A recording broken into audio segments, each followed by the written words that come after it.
Hey everybody, welcome to AJS News, the video 2 of 2 for today. But first, an important word from our sponsor, Ekster, guys.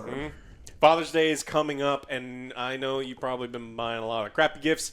Get him something that he's going to use every single day that's super useful and about half the price of some of those other wallets you see on the internet. That is good. Or if That you is have good. one of the Ekster wallets, because we always promote it, grab one of the accessories, the tracker. Yeah, there's lots of there's other backpacks designs. and bags. There's all sorts of great stuff on there. So again, massive discounts. It will arrive in time, and there's like money back guarantees on all this stuff. So it's like it's definitely worth checking out. Thank you to Ekster, and thank you to you guys for supporting the show. In Angry Joe news, we got our costumes in, so we are currently in production on our X-Defiant and eventually our Multiverses free-to-play reviews. First time the show is covering free-to-play stuff.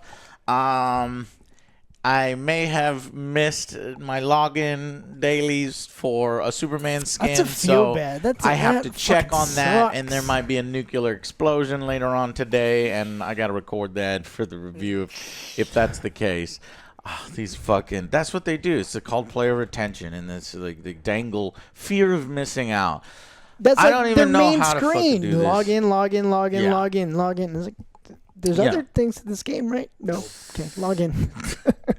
But that's what's going on in gaming right now. Honestly, we're just left with some of this live service stuff. I was kind of waiting for some major release, but you know, June is kind of a down month. July is even a down month, except for NCAA. So that's on its way as well when that comes out. Can't wait. Can't wait.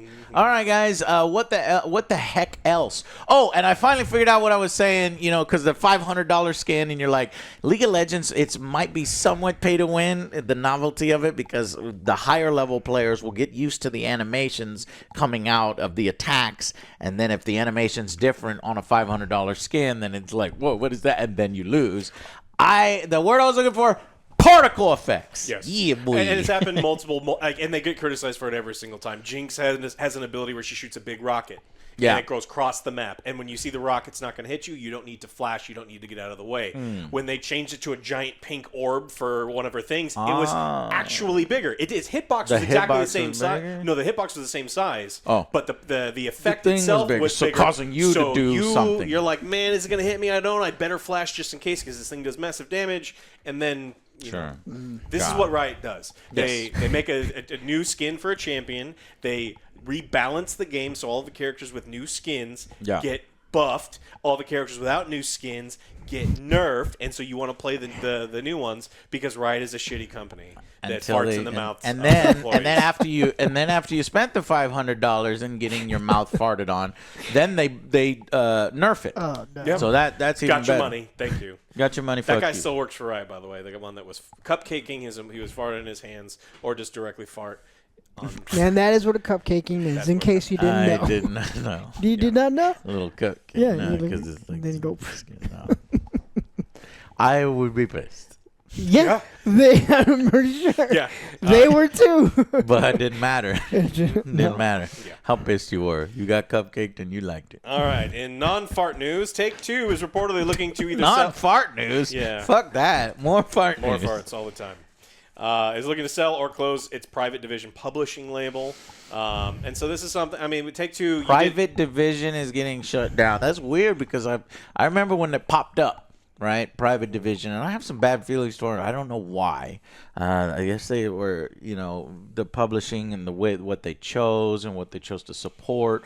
But now it's getting shut down. Okay. Mm-hmm. And so this isn't their only publishing arm, but this, the publishing, the indie-focused publishing label launched in 2017. But most of the staff has been already laid off. You did a big angry rant on it before talking about Take-Two laying off all these people. And I remember that. Yeah, and so if you want to look at some more details, you can check that video out. But Private Division also has recently backed out of 2 existing publishing deals. Bluebird Team and the other one with One More Level, which does the Ghost Runner games. And so, this is ongoing stuff. These are, ongoing contracts that they're just saying, no, probably closing them down. They may sell it, but I don't think that's going to happen. So because of that, they canceled the deal with Bloober Team for that survival horror game. Yeah, We don't know what it was. Project C. It's called Project C. Yeah. So we are losing yet another game due to all these, And a horror game too. I want more horror companies games. slimming down, firing employees, and shutting down certain publishing arms. The good news is that Bloober is probably going to seek out another publisher for this game if they've done some development already and they're confident in the project. So the Bloober team said that they may seek out another one. It just depends on. Yeah, it says here work on Project C is continuing for the time being. So maybe they can find another one. If they can't, then that's when it probably. Yeah. Well, but it's the agreement between Private Division and Bloober Team regarding this game is canceled. Yeah, and so it's the worst isn't over for as far as layoffs go for Take-Two. There still actually may be some more. This is them looking at how much they're spending on video game development. Take-Two does a lot of like big, what we call elephant games, right? Like really massive releases. They make $1 billion, a couple $1 billion on some of these things, and so that can be tough when you're out to like release another one of these games because they look at it, they're like, hey, how come we're not making $1 billion this month? It's like, well, because you're going to make $5 billion next month, and so they have a hard time looking at it. One of the problems with trying to make more money than every quarter than you've ever made before, which is just it's fucking impossible. It's not how the world works. And so, unfortunately, these people are getting ground up in it. Yeah. Last week, we did a story on Neil Druckmann talking about AI and how AI is real great and it's going to change the way we do some things. And he also was quoted to say that its next game could redefine mainstream perceptions of gaming and all these kind of like cherry-picked lines. And then it sounds like he was a little upset about it because Sony has removed the interview from the internet, saying we have found several significant errors and inaccuracies that don't represent his perspective and values, including topics such as animation, writing, technology, AI, and future projects. We apologize to Neil for misrepresenting his words and for any negative impact. And he said that he just kind of jokingly put on Twitter, in editing my rambling answers in my recent interview with Sony, some of my words, context, and intent were unfortunately lost. So Neil, that's not what I meant. Yeah, I don't agree with a lot of things that Neil writes, but it's like he is tried a writer. to correct the record. Yeah, on that. and so him going out and saying, "Look, no, I don't believe in replacing writers and all these things with AI," and so like that makes a lot more sense. Yeah, that's good. Better. Netflix has announced a Minecraft animated series. They also have an animated Tomb Raider series. We'll do a potential trailer reaction to that. Yeah. But an animated Minecraft as well. Yeah, can't wait. They're going in, I think, due to the success of the Super Castlevania Mario. animated series, which is a 10 out of 10, and then unfortunately the follow-up was not very good. But they were probably encouraged by that, and so they're going into video game animation. Yeah. Tomb Raider, which I think looks good. We'll have to see this trailer reaction. And Minecraft, not for us, for the generation that comes after us. We'll see. Giving that game even more story, even more characters, I guess would be good for those. This is original story with new characters, and this is in addition to the live action Minecraft movie that's been in the works. Oh, I forgot about that. For a long time. So yeah, that feels like it's dead in the water, but it's never dead in the water when you're talking about that much money. That movie was announced 10 years ago, though. Jesus. So like, there's some production problems. Like, we'll figure out what's going on with that when we get more news. But I think this series will probably come out first because Netflix is known for. Yeah, let's do it, and then cranking it out, and then just wasting money and blowing money. So if one project's going to come out first, it's this one, and then if this one's successful, then you'll probably see movement on that live-action Minecraft. They said it could come out as early as 2025, the live-action one. And so originally it was set to star Jack Black, Jason Momoa, and Jennifer Coolidge, among others. Don't know what they're doing with it, but really, okay. Yeah, I don't know. Interesting cast. The Embracer CEO Lars Wingforge talks about like the brutal truth of the AAA market. Long interview again. This is the guy that was like, maybe we should just stick to designing good video games. The ones that people will like, and everyone's like, oh, that's a good idea. This is why you're the CEO, and we're not, because you come up with the real good ideas. But he actually talks about like the way that the market, the AAA market is, and a lot of these things are true. He said it's a tricky market if you don't really have something standing out, catching out of the consumer, and goes on to talk about how we did a news story where saying that 60% of gamers are playing games that came out way back over 6 years ago. Yeah. And so modern games aren't just competing with other modern games, they're competing with all of the games that have ever come out because the library is so huge. And when you're trying to put out a $60, $70 game, you're competing with a $25 AAA game that came out 5-6 years ago that the bugs are fixed and everything is ready to go. So it goes on to talk about that. But unfortunately, then he goes on to talk about the price of video games. He's like, look, everything in the world has gone up in price except video games. What? Well, I mean, you go to the grocery store and you look at the cost of food, what it did 2 years ago, what it is now. It's more than it's a massive chunk and not a small amount. And so he's saying, I'm not saying you can't increase the price if you created an enormous RPG, for example, with 100 or 150 hours of gameplay, very polished and unique. Would the consumer be willing to pay more? So if the product doesn't work, can I ask for less? No. But that's not fair. We're not paying more than $70. I'm not paying more. We're not paying more than $70. If these game companies are like, well, the development costs are going up, we need to charge you $80 now, and then our special editions will be $90 and $120. No. Or we need to charge you $100, and then our special editions are $120, $150. No.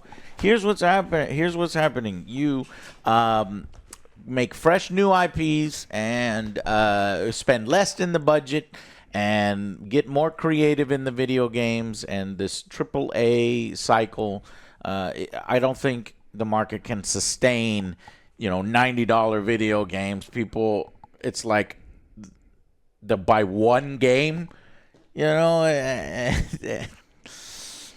No, that's going to happen. I'm like, okay, well, I'm just going to wait till it goes on sale. If you guys fix everything, because I'm not giving you full price for a broken item. And then item. all of the live services that these other companies are pushing on us, and you're nickeling and diming you $5 here and there, and then your $90 video game. No, you need to come up with a different solution instead of increasing the prices. Lowering the budget. Stop going out. Maybe just stop releasing AAA games and do AA games for a while. And I think, people still buy it and have fun. Of course, you'll have the big-ass AAA ones. Once in a while. But don't be like, well, this is what we have to do, and then, push the cost onto consumers. It's just not. You're already doing that. You're already doing that with all the live service elements, all the DLC, all the microtransactions, all the digital deluxe editions and digital editions, which means nothing. We take one of the skins we were going to put in the game and give it to you, and then give you 3 days early access, and then charge you $20 fucking more, which is 33% of the fucking cost of the game that you just got for free out of nowhere with no work involved. No. Embracer, we're not increasing video game prices. Or the CEO could take a cut. Or he can take a cut. That's right. Yeah, there you go. So there's a lot of the money. There you go. No. Take a cut It to is his a salary. fun joke. Fuck Yeah. that guy. But no. But I hate that thing. Like, some companies are going like, well, we're going to start heading towards live services. Like, that's not the answer. It's going to be fucking terrible. You're going to lose a lot more money that way. And so this is what he goes on to say. I think the industry is facing the same problem as all other industries with inflation and rising costs of game development, and it's been hard to increase the price of premium PC console. The pricing of those products have been the same for many years. That's what they said when they raised the price to $70. The exact same thing what they said. They're going to do it every time that they can get away with Go to 80. even if they don't need to. Yeah, but they're in a tough spot because the real answer is the same in the movie industry: is you don't need $200 million budgets, and when you have a everything is a $200 million budget, the most things are going to lose their money, and you can't have that. That's how your studios close. The problem is you have all of these AAA companies, and you can't keep all of your employees. And so it's like, what is the industry going to turn into? And the answer is we don't know. This isn't what he's saying, but it's like, if you ask him to make more games like Valheim, which I fucking love, you should go buy Valheim. Again, tiny, smaller studio, we had a great time with that one. Excellent quality, tons of replayability. And then they also, one of the biggest successes for them was Dead Island 2. So again, smaller budget, smaller team. And so what are these AAA juggernauts that have 400, 500, 600 people working on a game at one period of time to do? And they honestly probably break those teams up into smaller things, that each one working on smaller games. Because, I mean, I guess in one way he is right that every studio does not have the IP or the quality of staff to be working on these games that cost $100 million. So I think things are going to change, but I don't think it's going to change in pricing, because I don't think consumers will allow themselves to be squeezed any more than they already are. Yeah, I hope not. But we'll see. Well, speaking of squeezing consumers, Rainbow Six Siege is one of the only things that Ubisoft has going for it right now. Yeah. It's got at times over After the story had over 200. You already know it's coming. Yeah. They get up to over 200,000 concurrent players. I mean, it's a major success for them. People really love the gameplay. And they're like, hey, we need money. Our company's on fire. And what are the only customers that we usually have? Siege players. Let's offer them a $10 per month subscription service. no, I'm out. To the free-to-play game. For your free. Well, no, it's not free. Oh, that's It's right. not Yeah, that's right. Forgot about that. It's not a free-to-play game. So they clearly took some inspiration from the Fortnite. And the Fallout 76. Yeah. You know, with their Fallout First program. This is Siege First. Siege. So but you'll get a continuous stream of premium content that keeps your ops equipped with the best exclusive gear, time-limited legendary items, Bravo packs, and all sorts of other things. Hate it. Yeah. Hate it. I'm sure the Rainbow Six community is hating this. Mm-hmm. Let's see. They revealed it at this big event, and not a single person in the room was happy, apparently. They should have just been like, woo, Well, this is terrible. They had the Activision Blizzard moment. What, y'all guys don't have phones kind of moment? It's like you guys are already paying for subscription. What's one more? Apparently, the crowd broke out into chants of robbing bastards because they did this in Manchester, and they love... Ooh, Manchester, you robbing bastards! Yeah. And so they were chanting robbing bastards during this. And everyone's looking at it and go, look, this looks exactly like the Fortnite subscription service.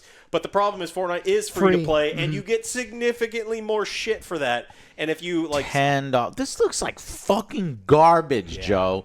Look at this. Exclusive monthly rewards.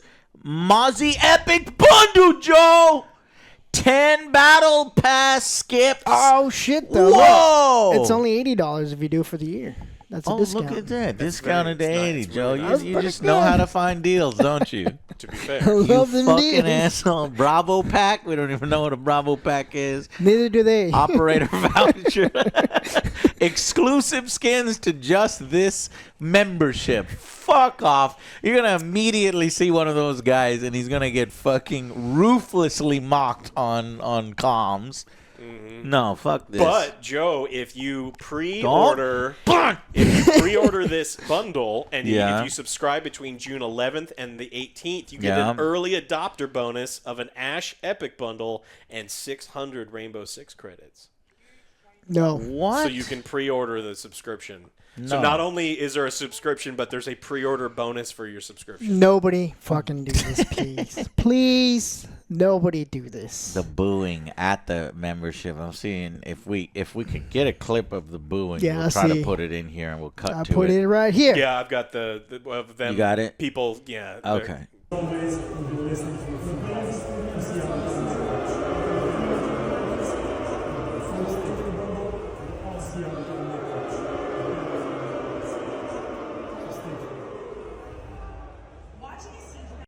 They're not happy about all of this shit that gets added into it. So yeah, let's see. Although you can simply ignore it, and I'm aware the system isn't tailored for people like me. That doesn't take away how shitty it is. Both the intention of making a subscription for this fucking service, especially at this point in the game's life, which has been so. This reeks of huge desperation.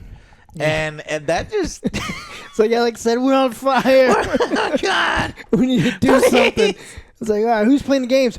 There's a whole bunch of people here. Motherfuckers. we can milk them. Get them. Milk them. Get them. Milk their titties. But they've been so loyal. Grab No, the fuck balls. them. Fuck them. Milk their balls. So they're in trouble. I acknowledge that. But what's crazy to me is that there isn't a single firing brain cell over there that looks at this and says, let's make it at least like attractive to the people who play this game, because this is a fucking shit deal. Again, it is in no way worth your fucking money, and it's useless and digital goods that they could give everyone for free, but they're going to sell it to you, so that whatever, they're going to sell it to you. At least make it worth your fucking time. If they had put out a bunch, like if you get a ton of stuff and it's just like, look, hey man, throw us a bone. We've been making this game going for a long time. We're going to give you everything that you fucking want in the game at all colors. Just sign up for the subscription service. People would have been more happy. But this is worse in every way than the Fortnite free-to-play one. And it doesn't make any sense to me. If you're going to do a subscription service, at least make it worth people's while. And it's not. It just breaks my heart because the fucking younger generation are so used to just battle passes, and we're used to no battle passes, and we're having to deal with battle passes. But imagine the generation before us that are used to battle passes, and they hear about this, and then you get a comment like this, Joe. So, Foxtrot 360, okay, I don't play it, but $10 a month sounds like a battle pass. And this sub does include a battle pass. I am not getting why this is so bad when battle passes are pretty much accepted in these kinds of games, and it just auto bills you each month. Because, yeah, that's annoying, but it sounds like a battle pass plus all the other stuff. And then this guy luckily gets fucking reamed by everybody. It's like, bro, battle passes, number one, battle passes are like seasonal, right? So they're like 3 months. They're not charging you once every month for a battle pass. It is, you get the battle pass, it goes over 3 months. This is $10 a month. Yeah. And then again, it's not a free-to-play game. You can get it at the cheapest version for $20. You're not going to get anything. And it's on top of the battle pass. This isn't the battle pass. You have the battle pass, and then there's this, which includes the battle pass, so that they try to make it seem like it has more in it. But it's a fucking. And then it's a 10-year-old game that barely gets any motherfucking updates and new content, and then they lock off this new stuff behind the goddamn membership. No. And then when you look at what's in the membership, it's garbage. So that's why people are upset. But it just shows you this sliding, the slow sliding over decades, that there's like one voice is like, well, I don't think it's that bad, and luckily it gets shouted down. But who knows? In another 10 years, there'll be more of those. It's guys. Never happened to me, so it doesn't bother me. And it's like, well, that's you're not the only person. Tom Clancy, so you can get it for $20. You can get it, Rainbow Six Siege for $30 for the deluxe edition. The Operator edition is $70. The Ultimate edition is $90. And so again, people want to have the operators in the game. Yeah. They also sell skins within the game. Their skins are actually, like, some of the skins are reasonably priced, $3 to $5 for some of these I'll things. Do that.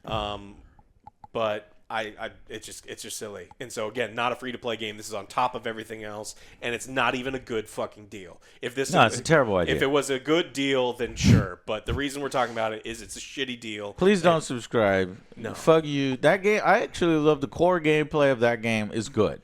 And just like what's happening with multiverses, they take something good, good gameplay, and then they fucking shit all over it. I don't know if I so I play that game irregularly, but the only time that my buddies and I play it is when we are trashed.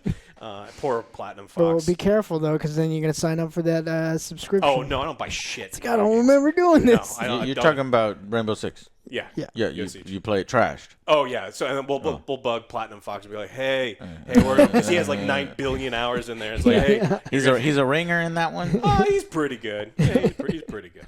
Good. So cool.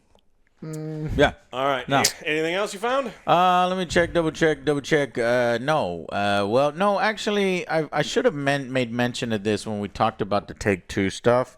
When we were talking about Grand Theft Take-Two, he was asked about Grand Theft Auto. It's coming, right? 6.